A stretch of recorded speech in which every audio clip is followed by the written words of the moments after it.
여러분 오늘 이제 여호수아 마지막 시간 함께 보도록 하겠습니다. 여러분 오늘 우리가 보게 될 부분은 여기 앞에 나온 세 번째와 네 번째 단락을 주제를 함께 볼 것입니다. 제가 첫 시간 때도 말씀드렸는데요. 여러분 여호수아의 제일 많은 분량은 바로 오늘 보게 될 분배입니다. 분배. 세 번째 나누라라는 것이 여호수아에서 가장 많이 나오는 분량을 차지하고 있습니다. 지난주에 저희가 정복 전쟁을 봤던 것은 거점 도시들만을 정복한 전쟁이었습니다. 그리고 이제부터 이스라엘은 오늘 하나님께서 그 지역들을 분배하라는 명령에 순종하여서 그 거점 지역들을 중심으로 자신들에게 분배된 지역을 믿음으로 순종하여 싸움으로 그 땅을 차지해야 되는 사명을 받았습니다. 자, 그래서 이제 이스라엘 백성들 각 지파들은 자신들에게 주어진 그 분배된 땅을 믿음으로 순종함으로 그곳에 하나님 나라의 깃발을 세워야 됐던 거예요. 이곳은 하나님이 통치하는 땅이다. 죄악으로 더럽혀진 그 땅에 하나님 나라의 깃발을 꽂아야 되는 사명을 가졌다라고 말씀을 드렸습니다. 자, 그리고 오늘 마지막에 볼 단락 주제가 섬기라입니다. 섬기라. 이제 여호수아의 마지막 설교 유언인데요. 여호수아 이 마지막 단락은 이것입니다. 바로 죄악으로 더럽혀져서 하나님을 예배하지 않는 그 땅에, 오늘 방금 우리가 불렀던 이 찬양 있지 않습니까? 하나님을 예배하지 않고 섬기지 않는 그 땅에 하나님의 백성들은 이제 그 땅으로 들어가서 뭘 해야 돼요? 하나님을 예배하는 거죠. 유일하심에 참되신 하나님만을 섬기는 것을 보여주는 것이죠. 그런 삶으로 초대를 받고 있다라는 것입니다. 자, 우리 한번 전체 지도를 한번 보실까요? 이 지도는 아마 여러분 강의하는 제일 앞에 있을 수도 있고 아니면은 그냥 눈으로 보셔도 됩니다. 여기에 지금 제가 앞으로 가서 잠깐 설명해 드릴게요. 여기서부터 이제 이스라엘 백성들과 본격적인 이방 나라의 전쟁들이 시작되는 것입니다. 밑에서부터 이제 그 광야에서 올라온 이스라엘 백성들이 아하스라고, 저기 보이시는지 모르겠는데요, 야하스라는 곳에서 도착했을 때에 민수기 21장에 이 사건들이 나옵니다. 자, 전체적인 한번 지금까지 스토리를 한번 볼게요. 이스라엘이 야하스, 저 오른쪽에 이스라엘 전진기지라고 되어 있는 그곳에 도착했을 때 아모리 왕 시혼이 나타납니다. 그래서 이스라엘 백성들을 가로막아서 싸움이 시작됩니다. 이때 이스라엘 백성들이 하나님의 도우심으로 이 시혼을 물리칩니다. 그리고 어디로 올라가죠? 지도가 잘 보이십니까? 네, 저 위로 올라가면 에드레이라고 있죠. 저 위로 에드레이에 가서 저기서 누구랑 싸우냐면 바산왕옥과 싸웁니다. 그리고 거기서도 크게 승리한 이후에 이제 이스라엘은 내려오는 거예요. 헤스본에서는 아모리인들을 싸워 이기고 바산에서 이 에드레이에서는 바산왕옥을 물리칩니다. 자, 그리고 이 요단 동편 있죠. 이게 바로 요단 동편입니다. 이쪽이요. 이쪽. 여기에 세 지파가 차지하죠. 세 지파. 르우벤, 갓, 므낫세 반 지파. 므낫세는 나중에 또 요단 서쪽에서도 지역을 차지합니다. 당시 르우벤과 갓과 므낫세 반 지파는 가축이 많았습니다. 그래서 오른쪽 이 지역은 평야 지역이 많거든요. 그래서 자기들이 봤을 때는 이 지역이 훨씬 더 목축하기에 좋은 땅이라고 해서 이제 요단강 동편을 이제 주장을 해서 차지하게 됩니다. 여러분, 그리고 여기 시딤이 크게 해서 보여드렸어야 되는데 여기가 시딤입니다. 여기 아마 지도가 강의 안에 있을 텐데요. 시딤에서 여호수아가 두 정탐꾼을 보내죠. 두 정탐꾼. 그리고 그 시딤에서 이제 요단강을 건너서 여리고로 치는 겁니다. 여리고로요. 그 다음에 위에 베델이 있죠. 베델이 있습니다. 여기 베델이 아이 성이 바로 그 근처에 있습니다. 그래서 그 아이 성 전투에서 지난주에 아간 때문에 실패했다가 그 땅을 다시 차지하는 것을 우리가 보았습니다. 그리고 어디로 가냐면요, 중부 지역 전 싸움을 한 이후에는 아래로 내려가는 거예요.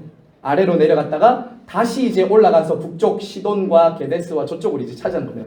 중부 순서는 남부, 북부 이렇게 이제 전쟁을 해서 차지한다라는 거예요. 자, 그래서 우리가 이 정복 전쟁 보면서 지난주에 결론을 뭐라고 내렸냐면요, 제가 결론에 이것을 말씀드렸습니다. Already, but not yet 이렇게 해서 말씀드렸죠. 이미, 그러나 아직이라고 말씀드렸어요. 하나님께서 이미 그 땅을 주시겠다고 약속하셨습니다. 그렇죠. 그 온 땅은 이미 하나님께서 그들에게 약속으로 주신 땅이에요. 하지만 이스라엘은 어떻게 해야 됩니까? 아직 완전히 임하지 않은 그 땅에 하나님의 말씀에 순종함으로 그 땅에 하나님 나라가 임하도록 하는 사명을 받았던 것이죠. 이것은 저와 여러분에게도 동일하게 적용된다고 말씀드렸습니다. 지난주 어떻게 적용해 드렸죠? 제2의 여호수아이신 예수 그리스도께서 이 땅에 오셔서 죄와 사망과 사탄의 권세를 이미 이기셨습니다. 승리하셨어요. 믿으시죠? 그리스도께서 이미 이기셨다고요. 다시는 성도들과 교회를 죄와 사망과 사탄의 권세가 지배할 수 없습니다. 이미 이겼어요. 자, 그러면 이미 이겼으니까 우리는 그냥 가만히 있어야 되는가? 이 땅을 살 때 그게 아니라는 거예요.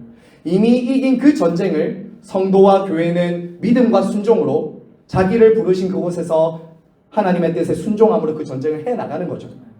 그래서 지난주에 제가 말씀드렸잖아요. 우리는 전투하는 교회다. 우리는 전쟁 중이라고요. 원수들이 있다고요. 그래서 우리는 안과 밖에 우리를 괴롭히는 원수들과 끊임없이 싸우면서 이미 이긴 전쟁을 싸워나가는 사람들로 부름을 받았다라고 말씀을 드렸습니다. 자, 그럼 오늘 볼까요? 분배입니다. 자, 분배를 통해서 우리가 배워야 될 것은 두 가지입니다.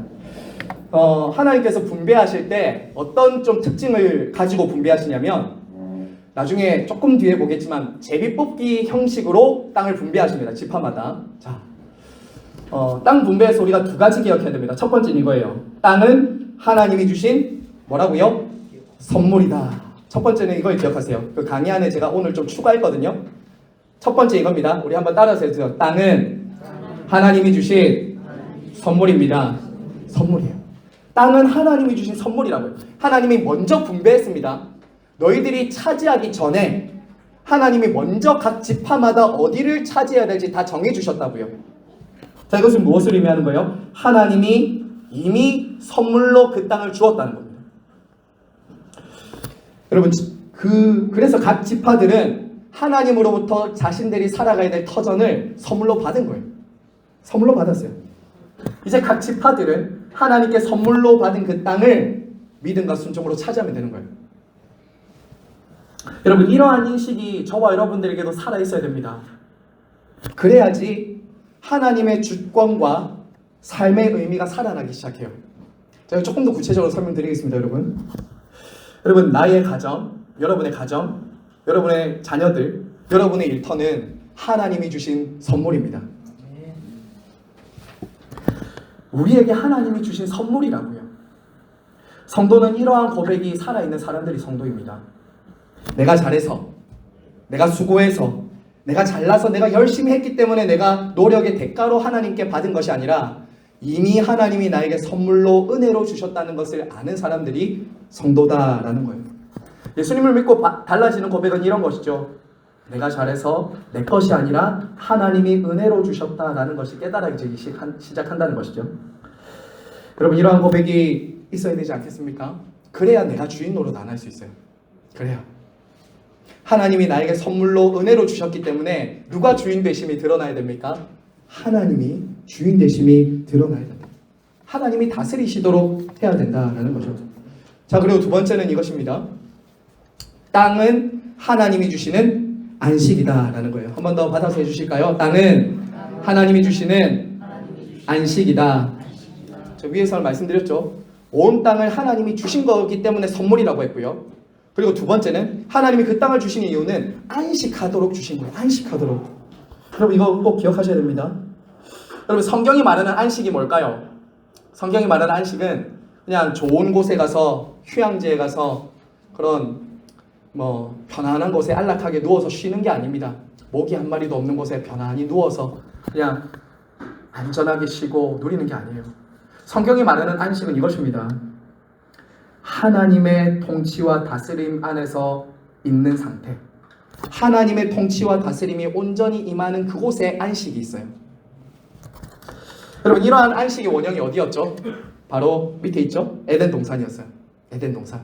에덴 동산에서 아담과 하와는 하나님의 통치와 다스림 안에 있을 때는 안식을 완전히 누렸습니다. 완전한 안식 가운데 있었다고요. 하지만 여러분, 죄가 들어오자 어떤 일이 일어납니까? 안식이 없어져요. 안식이 없어져요. 불안, 두려움, 염려, 걱정, 죽음이 찾아오는 거예요. 안식이 빼앗겨 버립니다. 여러분, 그리고 그 다음 어떤 일이 일어나죠? 가나안 땅. 이제 하나님께서 이스라엘이라는 한 민족을 택하시고 부르셔서 그들을 구원하셔서 안식의 땅으로 인도하십니다. 그리고 그 땅에서 하나님이 주신 통치와 다스림 안에서 안식을 얻도록 하셨어요.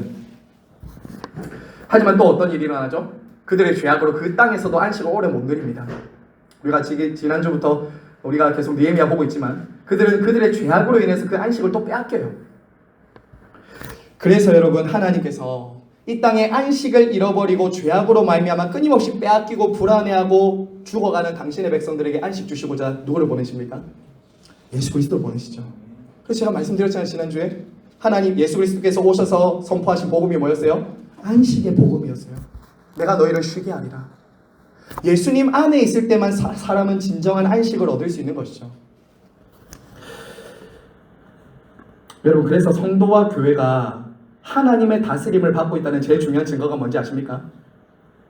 저와 여러분이 내가 지금 하나님의 다스림을 받고 있다. 라는 제일 중요한 증거는 여러분이 안식을 누리고 있느냐라는 거예요. 교회와 성도가 하나님의 다스림을 받고 있을 때 나타나는 중요한 증거는 안식입니다. 지금 나는 안식을 누리고 있는가? 우리 교회는 안식을 흘려보내는 공동체인가? 이것은 하나님의 다스림을 받고 있느냐 안 받고 있느냐의 아주 중요한 질문이라고요. 여러분, 그런데요, 여러분 아시죠? 성도이고 교회이지만 안식을 누리지 못하는 사람들도 많습니다. 성도이고 교회이지만 안식을 누리지 못하는 사람들도 많아요. 왜 그럴까요? 답은 제가 앞에 계속 얘기했죠. 바로 죄와 원수들 때문입니다. 안과 밖에 있는 죄와 원수들이 끊임없이 우리를 공격하고 시험하고 넘어뜨리기 때문에 안식을 성도들도 누리지 못하는 거예요. 하나님의 통치와 다스림을 온전히 내가 받아야지 안식을 누리는데 우리 안에 있는 연약함과 죄성과 세상으로부터 오는 여러 유혹과 시험과 사탄에게 져서 넘어지면 어떻게 돼요? 여러분 안에 안식이 없는 거예요. 여러분 지금 안식 누리고 계십니까? 아멘. 그러므로 저와 여러분 안에 혹시 지금 안식을 누리지 못한다면요, 저는 여러분들의 얼굴을 보면 지금 다 안식을 누리시는 것 같거든요. 아주 평안해 보이시는데 여러분이 지금 안식을 누리지 만약에 못하고 있다면 정말 여러분 안에 스스로 물어보셔야 돼요. 지금 뭐 때문에 나는 안식을 누리지 못하는가? 다른 사람의 문제가 아니에요. 환경의 문제가 아닙니다. 성경은 절대 성도들이 교회가 안식을 누리지 못한 이유를 밖에서 찾으라고 하지 않아요. 그 사람 마음이 누구의 다스림을 받고 있는가? 죄와 원수들의 다스림을 받고 있으면 그 땅은 다시 가나안화되고 이방화되고 원수들의 점령지가 돼요. 하지만 하나님의 다스림과 주권 안에 있는 사람들에게는 평강이 임합니다. 안식이 있어요. 그 사람 얼굴 보면 안식이 묻어나죠. 아무것도 없는데 마음은 편안해 보여요. 하나님의 다스림을 받고 있다는 증거죠. 그러므로 하나님의 통치와 다스림이 저와 여러분 개인과 가정에 온전히 임하도록 날마다 여러분 안에 안식을 점검하시기를 바랍니다. 자, 여러분 그 다음 계속 넘어갈까요? 자, 땅 분배 한번 보십시오. 여러분 이 땅 분배를 보시면 오른쪽에 방금 보았던 요단강 동편 지파를 제외하고 서쪽 9개의 지파를 하나님께서 제비 뽑으라고 하십니다. 야, 여러분 제비를 뽑으라는 거예요. 여러분 이 제비 뽑기를 한다라는 것은 무슨 메시지를 주는 걸까요? 아니, 왜 우리가 상식적으로 보면 큰 지파에게는 많이 주고 작은 지파에게는 작게 주는 게 사실은 세상 사람들의 공식이고 합리적인 거잖아요. 근데 모든 지파를 제비를 뽑아서 하라는 거예요. 이것은 중요한 메시지가 있는 거예요. 그건 뭐냐면 하나님의 나라는 하나님의 주권 아래 세워진다는 거예요. 하나님의 주권. 하나님의 주권. 그러니까 하나님이 주는 대로 받는 거예요. 이겁니다. 내가 더 받았다고, 내가 더 많이 받았다고 주장하거나 자랑할 수 없어요. 내가 적게 받았다고 불평하거나 원망할 수도 없어요. 하나님이 각자에게, 각 지파에게 주신 분량대로 각 지파는 받아야 했던 거예요. 자, 이것은 하나님의 주권에 온전히 순종해야 됐다라는 겁니다. 자, 제가 이거를 계속 저와 여러분의 삶으로 좀 계속 이어서 적용을 시켜 보겠습니다. 자, 여러분, 저와 여러분에게도 각자 하나님이 주신 것들이 있죠. 어떤 사람에게는 10달란트를 줬을 수 있습니다. 어떤 사람에게 5달란트 줬을 수도 있어요. 어떤 사람에게 1달란트 줬을 수도 있어요. 여기서 중요한 것은 많이 받은 것이 더 좋다라고 우리는 자꾸 생각해요. 작게 받은 것은 나쁘고 하나님이 차별한다고 생각해. 하지만 그게 아닙니다. 성경은 다른 사람이 많이 받은 것, 내가 적게 받은 것을 비교하면서 질투하라고 하신 말씀이 아닙니다. 어떤 사람에게는 나와 다른 은사와 달란트가 있을 수 있어요. 또 어떤 사람은 더 많은 것을 상대적으로 가진 것처럼 보이는 사람이 있을 수도 있습니다. 여러분, 여기서 중요한 건 이겁니다. 이 지도를 보시면서 야, 유다는 크다, 므낫세는 2개나 받았네, 이렇게 할 게 아니라요. 중요한 건 크기가 아니라는 거예요. 중요한 건 크기가 아닙니다. 여러분이 아시겠지만 나중에 이 분배받은 땅에서 큰 지파라도 불순종하면은 그 땅에서 저주받고 쫓겨납니다. 크기가 아니에요. 커도 그것이 저주가 될 수가 있고요, 작아도 그것이 복이 될 수 있습니다. 정말이에요. 나중에 보시면 알아요. 하나님은 어떻게 하시죠? 많이 준 자에게 많이 요구합니다. 많이 받았다는 것은 그만큼 책임이 크다는 거예요. 작다고 안 좋은 것도 아니에요. 작게 받았지만 내가 하나님 앞에 순전함으로 믿음으로 그 땅을 하나님 앞에 1달란트 받았지만 충성하여 남기면 어떻게 해요? 주님은 똑같이 칭찬하시잖아요. 우리가 달란트 비율을 보아서도 아시다시피 2달란트, 5달란트 받은 사람에게 주님 칭찬하실 때 똑같이 하시죠. 하지만 1달란트는 악하고 게으른 종 하잖아요. 왜요? 비교하고 있었잖아요. 비교하고 있었어요. 그러면 우리가 어떻게 해야 된다고요? 서로에게 주어진 은사와 달란트와 재능, 나에게 맡겨주신 그 몫을 가지고 비교하지 말아요. 작으면 작은 대로, 크면 큰 대로 나에게 주어진 몫을 충성스럽게 감당하는 것이 중요하다는 거예요. 자, 넘어가겠습니다. 여러분, 오늘 우리가 좀 갈렙을 한번 더 주목해서 보기 원합니다. 갈렙. 여러분, 갈렙 하면은 우리가 오늘 불렀던 찬양이 생각이 나죠. 이 산지를 내게 주소서라는 찬양이 생각납니다.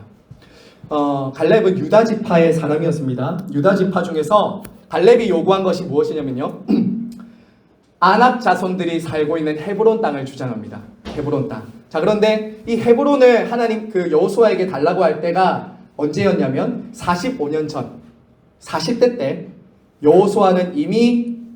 갈렙은 이미 여호수아와 함께 그 땅을 정탐한 이후에 아낙 자손들이 있는 헤브론을 봤어요. 그리고 그때부터 끝까지 그 헤브론 땅에 있는 아낙 자손들을 주목하면서 그 땅을 내게 달라고 했었습니다. 지금 40세 때 12정탐꾼 때 갔던 갈렙이요, 45년이 지났습니다. 45년 지났는데요, 똑같이 말합니다. 여호수아 14장에 보면 14장 12절 보세요. 그날에 여호와께서 말씀하신 이 산지를 지금 내게 주소서. 이게 지금 45년이 지난 이후의 여호수아의 고백이라고요. 그때나 지금이나 똑같은 거예요. 여러분, 아낙 자손은요, 그 당시 거인족이었습니다. 키가 2m, 50 이런 거인족이 살았다고요. 누구도 가기 힘든 정말 두려운 땅이 헤브론이었다고요. 그런데 지금 갈렙은 어떻게 한다고요? 그 땅을 여전히 주장하면서 그 땅을 차지하겠다고 한다고요. 몇 살인데요 지금? 나이가 85세입니다. 85세. 여러분, 제가 이 말씀 보면서 참 어떻게 45년이 지나도 한결같을까? 40세 때 하나님이 보여주신 그 땅을 보면서 그 땅에 대한 믿음의 고백을 했던 그 모습 그대로 45년이 지났는데 똑같은 고백하고 있습니다. 여러분, 이쯤 되면은 뒷짐지고 있을 수 있지 않을까요? 그렇죠. 아이고, 허리도 아프고 85세 할아버지잖아요. 아이고, 이 광야 생활한다고 내 진짜 고생해가지고 이제 좀 쉬어야 되겠다. 이제 젊은이들 좀 앞에 가고 좀 뒤로 빠질게 라고 해도 되잖아요. 저는 우리 교회 물론 대부분 다 젊으십니다. 다 젊은 성도님들이 많으셔가지고 제가 이런 부탁을 드리니 참 송구하지만, 여기 연세 드신 우리 선배님들께 저는 이런 부탁을 하고 싶은 거예요. 신앙에 연륜이 생기고요, 나이가 들고, 제가 있었던 모교에도 그랬지만 그러면 그럴수록 점점 이렇게 하는 것 같아요. 나는 안 된다, 못한다, 너가 해라. 그리고 조금 뒤로 물러나서 해라, 이것저것 해라, 막 이런 거 많이 하시거든요. 그런데 여러분, 저는 이 여호수아 보면서 이런 마음이 들었어요. 가장 힘들고 어려운 일이지만 하나님이 가라고 하시면 끝까지 순종하는 거예요. 45년 전이나 지금이나 여전히 하나님께 충성하고 있잖아요. 그것을 맡기셨으면 그 땅을 차지하겠다는 그 믿음으로, 지사충성이라고 하죠. 끝까지 끝까지 가는 거예요. 여전히 가고 있는 거예요. 저는 그런 선배님들이 우리 여기 계신 우리 선배님들 되기를 저는 바랍니다. 그 모습을 보고 우리 후배들은 따라갈 거예요. 그 믿음을 보고 따라간다고요. 여기 계신 우리 성도님들이 앞서 믿음의 길을 걸어간 그 믿음의 족적이 이 갈렙 같은 믿음을 가진 여러분들이 바로 다음 세대의 롤 모델이 돼야 되지 않겠습니까? 내가 끝까지 버티고 지키며 45년 여전한 그 모습으로 달려왔던 이 믿음, 여호와께서 나와 함께 하시면 내가 여호와께서 말씀하신 대로 그들을 쫓아내리이다. 민수기 때 했던 말 그대로 하고 있어요. 변함이 없습니다. 변함이 없다고. 여러분은 어떠십니까? 여호수아처럼 갈렙처럼 45년 전에 여러분의 믿음과 지금은 동일하십니까? 더 잘하셨습니까? 아니면 45년 전과 달라지셨습니까? 자, 우리 그 다음 볼까요? 네, 넘어가세요. 자, 이 부분은 PPT에 없는데 제가 오늘 좀 준비하다가 추가를 했습니다. 자, 여러분 21장까지 이제 땅 분배를 다 마칩니다. 이게 땅 분배 마지막입니다. 22장, 23장, 24장 이제 여호수아의 마지막 설교가 나오는데 21장에 어떤 장면이 나오냐면요. 레위 지파를 향한 땅 분배입니다. 이 부분을 제가 이따가 우리 성도님들이랑 좀 이 부분을 나누면 유익하겠다 싶어서 우리 한번 좀 생각해 보기 원합니다. PPT가 없으니까 잘 한번 들어보십시오. 여러분 레위기 21장에 보시면요. 마지막으로 레위 지파에 대한 땅 분배가 나옵니다. 여기 오른쪽에 보시면 참 지도가 너무 작아서 죄송하지만 여기 보면은 점들이 까만 점들이 있습니다. 까만 점들이 있는데요. 여기가 총 48개입니다. 48개의 점인데 이 점은 뭐냐면 하나님께서 각 11지파 그러니까 레위 지파를 뺀 모든 지파들에게 주신 땅 중에서 레위 지파가 거주할 성읍을 정해 주신 거예요. 하나님이 딱 구별해서 너희들 지파 가운데 레위 지파가 거할 성읍을 정해서 그들에게 주고 그들이 거할 처소뿐만 아니라 그들의 양식을 공급하라 라고 했던 게 마지막 분배의 마지막에 나옵니다. 이게 여러분 21장 41절 한번 볼까요? 여러분 두 장만 성경을 딱 넘기셔서 21장 41절에 보시면 이렇게 말하죠. 레위 사람들이 이스라엘 자손의 기업 중에서 받은 성읍은 모두 48성읍이요 또 그 목초지들이라. 이 각 성읍의 주위에 목초지가 있었고 모든 성읍이 다 그러하였다. 자, 지금 레위 지파에게 다른 지파가 이제 자기들의 목 중에서 일부를 떼어주는 겁니다. 그렇죠? 자, 왜 이런 명령을 지금 하고 있을까요? 왜 레위 지파에게 이런 땅을 분배하라고 했을까요? 그 답은 여호수아 13장 33절에 나와요. 제가 간단하게 설명드릴게요. 이랬습니다. 레위 지파는 그 땅의 백성들 가운데 기업이 없다라고 하셨어요. 그리고 딱 한마디 하셨는데 그거 뭐냐면 레위 지파에게는 내가 곧 그들의 기업이다 이렇게 합니다. 레위 지파는 가나안 땅에서 땅 한 조각도 못 받았어요. 사실은 분배받지 못했습니다. 이스라엘 백성들 지파들 속에서 그들은 있어야 됐어요. 조금 약간 부정적인 측면으로 말하면 기생이라는 단어를 쓸 수도 있고요. 하지만 조금 더 긍정적인 말로 하면 하나님께서 그들 가운데 살면서 그들로부터 공급받게 하셨어요. 기생이라는 단어는 조금 부정적이니까 좀 잊어주시고요. 하나님이 분배한 그 땅에서부터 함께 공급하고 살아가도록 하나님이 레위 지파를 두셨다라는 거예요. 자, 그래서 레위 지파 사람들은 어떤 사람이었습니까? 예배를 섬기는 사람이었습니다. 예배요. 이스라엘 백성들의 영적인 일을 공급하는 사람들이 레위 지파였어요. 그러니까 이들에게는 땅을 주시진 않았지만 하나님이 그들의 기업이 되겠다 하시면서 대신 이스라엘 족속들에게 육신의 것을 영적인 것을 제공함으로 육신적인 것을 공급받는 것을 하나님이 허락하신 것이죠. 그렇죠? 자, 이것은 무엇을 보여주냐면 레위 지파 사람들은 그 땅에 있는 소산이나 것에 마음을 두지 말고 하나님께 마음을 두고 살아야 되는 거죠. 제사장들이나 레위 지파 영적인 일을 맡은 사람들은 오직 하나님께 소망을 두고 하나님을 기업으로 삼고 살아가야 된다라는 거예요. 자, 두 번째는 레위 지파에게 무슨 메시지를 주는 거냐면요. 하나님께서 그들을 책임지고 돌보신다는 거죠. 그들을 책임지고 돌보신다. 영적인 일을 담당하는 레위 지파에게는 하나님이 육신적인 것은 책임져 주신다라는 것을 가르쳐 주는 거죠. 자, 이것을 이제 조금 오늘날에 한번 적용을 해보겠습니다. 두 가지일 것 같아요. 적용하면 첫 번째는 목회자겠죠. 목회자. 저와 같은 풀타임 사역자로 부름받은 사람들을 의미한다고 할 수 있습니다. 목회자들은, 이 땅에 있는 목회자들은 하나님께서 구별하여서 영적인 일에 헌신하고 부르도록 하나님 세우신 사람들입니다. 오늘날로 치면 레위 지파와도 같은 사람들이죠. 제가 뭐 노가다가 뭐 이렇게 하지 않지 않습니까? 저는 온전히 그냥 하나님 앞에 말씀과 기도하면서 이 일에 전무하기 위해서 저는 부름을 받은 직분자입니다. 자, 그래서 저와 같은 목회자들에게 필요한 게 뭘까요? 저와 같은 목회자들에게 필요한 건 이거죠. 이 세상의 소유에 대한 탐심을 물리치는 거예요. 저와 같은 목회자들이. 이 세상에 있는 탐심, 사람들로부터 오는 명예, 이 땅에 땅 한 조각 없지만 하나님을 기업으로 삼고 살아가는 사람이 누리는 위로와 소망을 두고 살아가야 되겠죠. 자, 이것은 동시에 교회와 성도들에게는 어떤 책임을 줍니까? 그러므로 함께 거주하는 그들을 존중히 여기고 사랑하며 섬김으로 그들의 생활에 책임지라는 동시에 사명도 주는 것입니다. 우리들에게 동일하게 적용을 해야 됩니다. 자, 그리고 여기서 목회자들에게만 주시는 사명은 아닙니다. 여러분이 한번 생각해 보세요. 지금 여러분이 이스라엘 지파입니다. 그리고 레위 지파가 우리 주변에 지금 있어요. 그리고 그들에게 땅을 분배해 줘야 됩니다. 이것은 그들에게도 메시지를 주는 거죠. 하나님을 기업으로 삼은 레위 지파를 그들 곁에 두심으로 바로 너희들도 나를 영원한 기업으로 두고 살라는 것을 보여주는 거죠. 그들의 존재는, 그들 곁에 사는 그들을 보면서 이스라엘 백성들은 동일하게 우리도 저 레위 지파들 사람들의 가르침과 삶을 보면서 우리도 저곳에 하나님께 기업을 두고 살아가야 된다는 것을 배워야 됐던 거예요. 배워야 됐던 거예요. 그리고 어떻게 해야 되죠? 그들의 소산의 11조나 자신들의 기업 중에 일부를 레위 사람들에게 주면서 이 모든 것이 하나님의 것이며 하나님께 소망을 두고 살아가야 된다는 것을 배웠다는 거예요.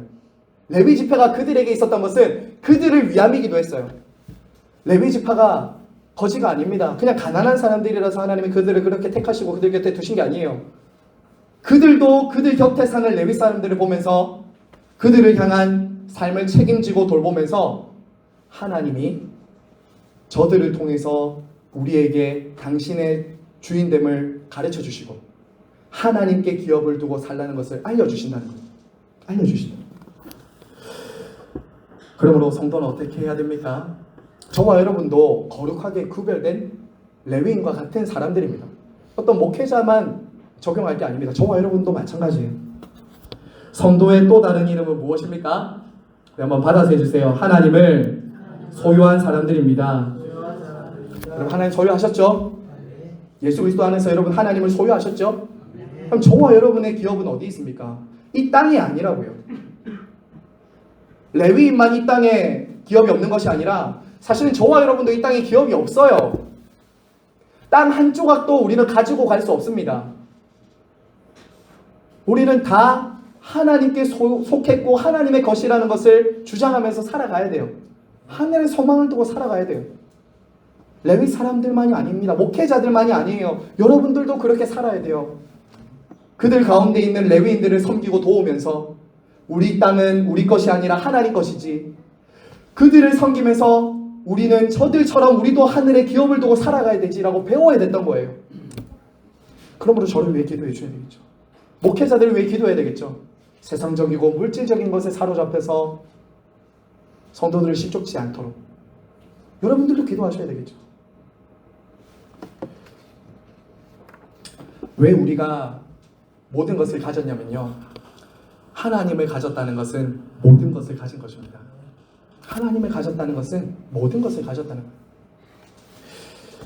하나님을 소유한 사람들이라고 하면서도 여전히 이 땅에 있는 것을 기업으로 삼으려고 한다면 좋은 집, 좋은 차, 더 많은 돈, 그게 나쁜 것은 아니지만 하나님을 소유했다라고 하면서 그런 것에 아등바등하며 상대적인 가치에 목숨을 걸고 살아간다면 정말 하나님을 기업으로 삼고 있는 사람이라고 할 수 있겠습니까?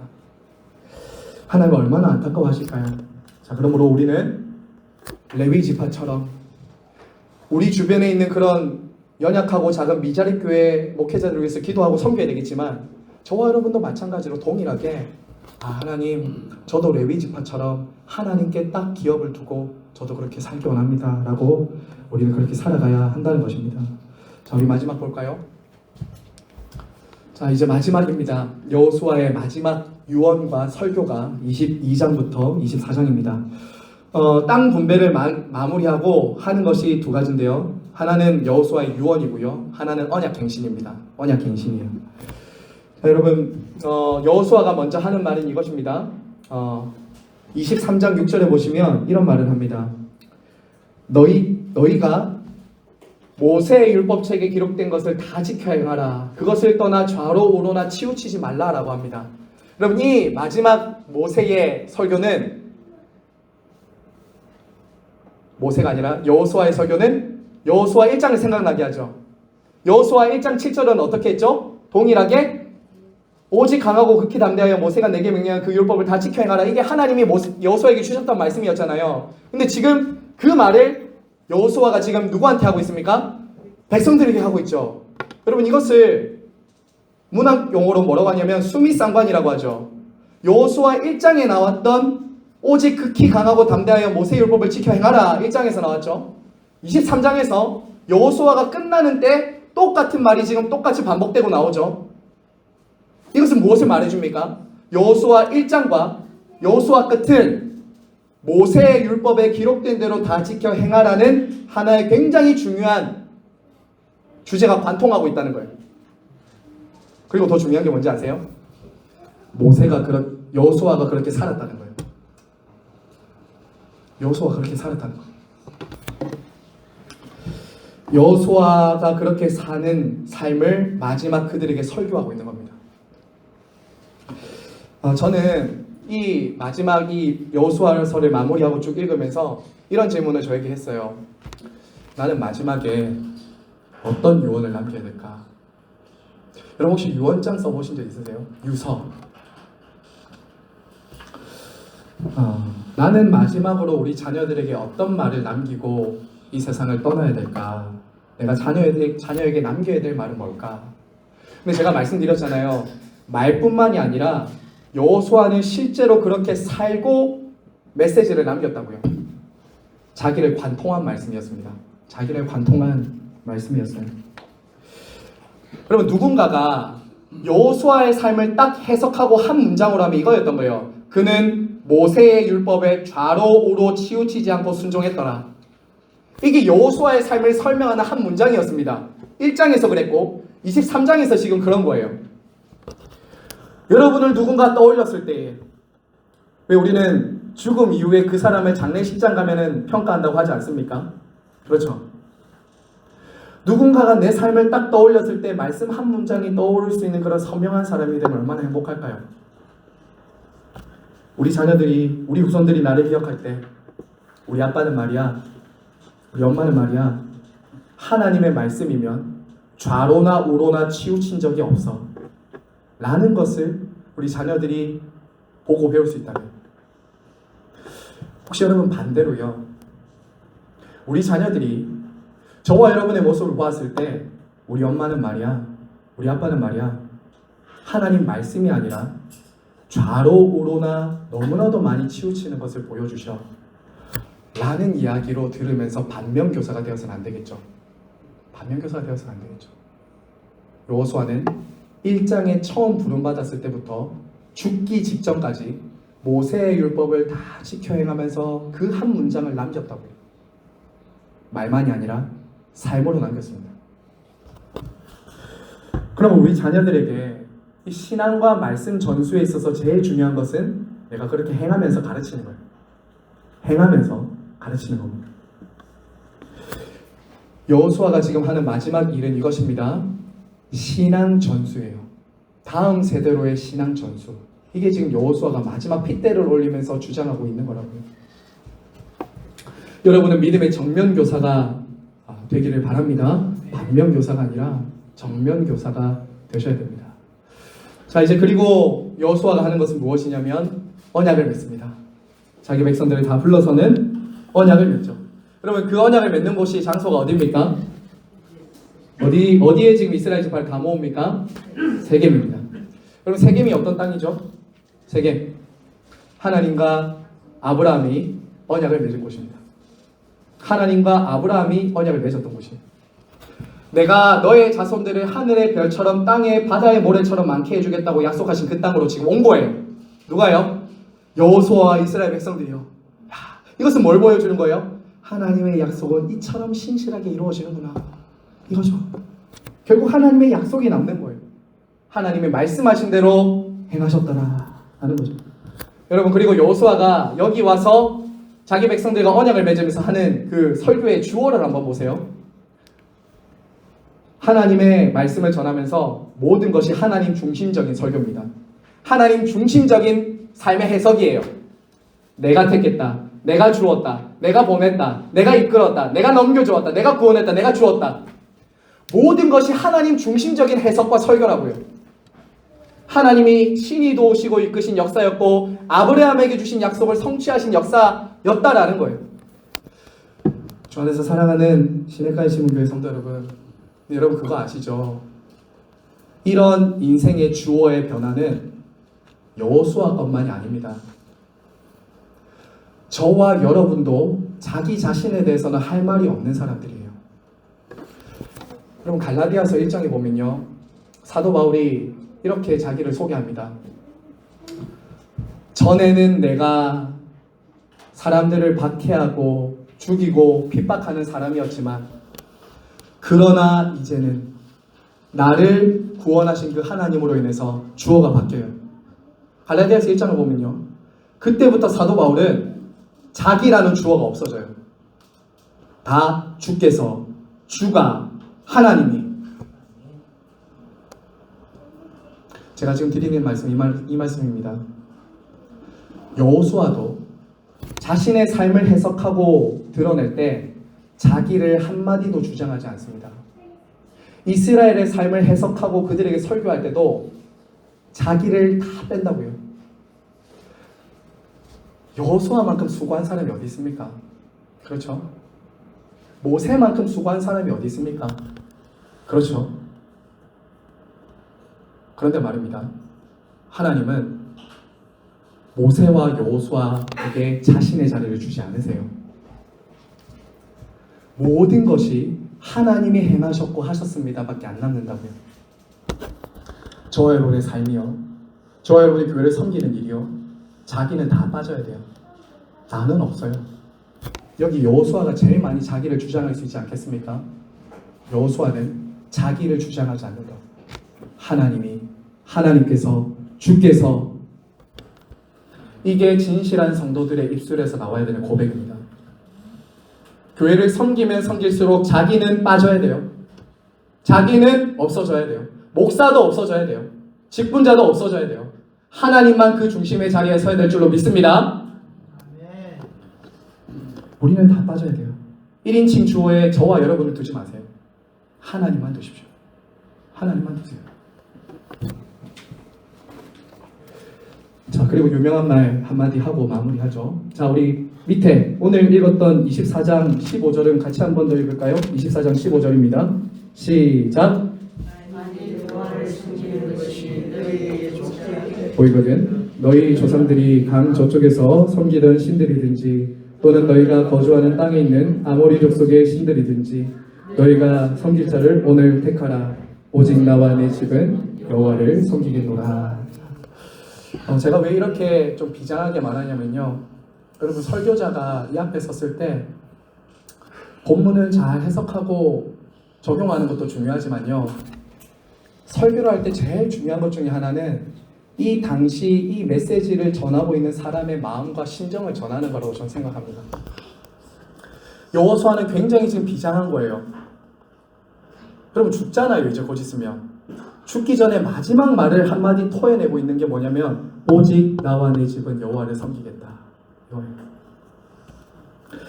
여러분 신앙 전수는요, 저와 여러분의 자녀들과 우리 교회를 통해서 다음 세대를 준비하는 것은 선택 사항이 아닙니다. 그래서 주님의 명령이에요. 다음 세대들이 하나님을 떠나지 않도록 촉구하고 결단을 요구하는 것은 여호수아만 해야 될 것이 아니라 저와 여러분이 해야 될 일입니다. 저와 여러분에게 주신 하나님의 사명이고 명령이라고요. 오직 나와 내 집은 여호와를 섬기겠다. 이 말을 때로는 자녀들에게도 촉구하셔야 됩니다. 때로는 자녀들에게도 촉구해야 돼요. 어떤 분들은 신앙은 자녀들의 선택과 자유에 맡기고 자기들이 알아서 하겠지 라고 하시면 안 돼요. 내 품 안에 있을 때, 때로는 내 품을 떠났을 때에도 근실하게 자주자주 우리는 기도하며 그들을 가르쳐야 됩니다. 때로는 촉구해야 돼요. 너 여호와만을 섬겨야 된다. 나와 내 집은 여호와만을 섬기기로 언약했다. 여러분, 제가 왜 이 말씀 드리는지 아세요? 아브라함의 언약은 이삭에게 이어졌고요. 이삭의 언약은 야곱에게 이어졌습니다. 여호수아와 맺은 이 세 개의 언약은 여호수아와 그 당대에만 맺은 것이 아니라 이어지는 모든 세대와 함께 맺은 언약이라고요. 그리고 그 언약의 확신으로 뭘 세웁니까? 돌을 세워요. 여러분, 아브라함과 이삭과 야곱에게 하나님이 언약 맺으면서 뭘 요구하셨습니까?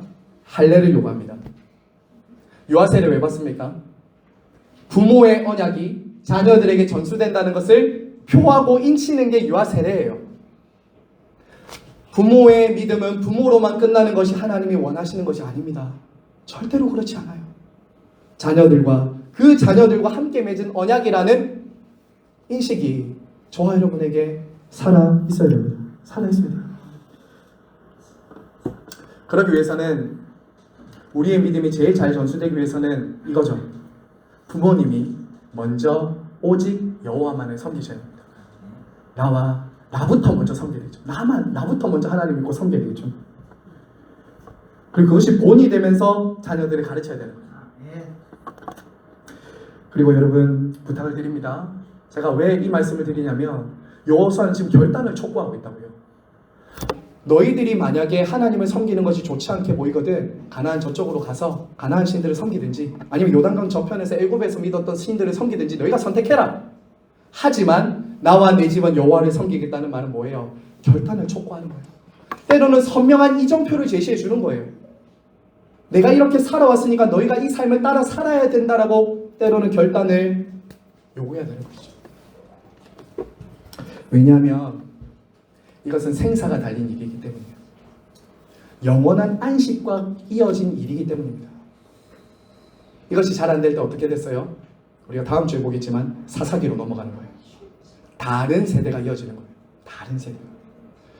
저와 여러분, 정말 이런 사명에 대한 마음, 자녀에게 신앙을 전수하고 공유하는 이 사명의 첫 번째 자리를 잊지 않아야 됩니다.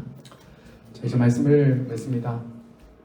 여호수아의 내용 결론은 넘어가세요. 자, 이렇게 여호수아 시대는 우리 신약 시대와 이렇게 연결되어 있다라는 것은 우리가 처음에 봤으니까 이것을 표로 한번 보시고요. 지난주 말씀드린 것처럼 이 구약에서의 여호수아의 전쟁과 정복은 신약에서의 예수 그리스도를 통해 제2의 여호수아이신 예수 그리스도를 통해서 우리에게 주어진 정복 전쟁이고 우리에게 맡겨진 사명입니다. 사명이에요. 그러므로 우리가 예수 그리스도를 믿고 그분의 말씀에 온전히 순종해서 살아가면 저와 여러분의 마음에, 저와 여러분의 가정에, 일터에 하나님 나라가 점점 확장됩니다. 그리고 그곳에는 하나님이 주시는 안식이 주어지게 되는 것이죠. 자, 그럼 저는 세 가지로 여러분들에게 마지막 정리하면서 넘어가겠습니다.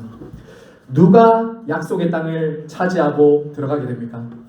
저와 여러분에게 적용되는 말입니다. 어떤 사람들이 약속의 땅에 들어가죠? 믿음으로 반응하는 사람들입니다. 자, 우리 한번 따라서 하실까요? 믿음으로 반응하는 사람들. 두 번째는요, 6월절에 은혜를 입은 자들, 마음에 할례를 받은 사람들. 세 번째는요, 하나님의 말씀에 순종하는 자들. 이 원리는 지금도 동일합니다. 저와 여러분에게 하나님이 약속을 주셨을 때 그냥 들어가는 게 아니라 이 세 부류가 약속의 땅으로 들어갔다고요. 세 부류가. 저와 여러분도 이 세 가지를 준비하셔야 됩니다. 준비하고 함께 들어가야 되겠죠. 그리고 신약시대의 하나님 나라는 신자들의 마음이다 라고 말씀을 드렸습니다. 진실로 진실로 사람이 거듭나지 않으면 하나님 나라에 들어갈 수 없다 라고 말씀하셨죠. 그리고 두 번째는요, 우리에게 남은 영적인 정복 전쟁은 지난주에 이거 봤죠. 여러분의 개인과 가정과 일터 안에 하나님을 주인 삼지 않고 하나님의 말씀에 굴복하지 않은 여러분의 자아와 이 세상과 그리고 여러분의 속한 모든 곳에서 하나님의 다스림이 임하도록 하는 정쟁을 우리는 부름을 받고 있다라는 거죠. 맨 밑에 제가 뭐라고 했죠? 한 손에는 복음을, 한 손에는 사랑을. 그걸로 이제 정복해야 돼요. 누구도 지금 칼로 우리가 싸우지 않지 않습니까?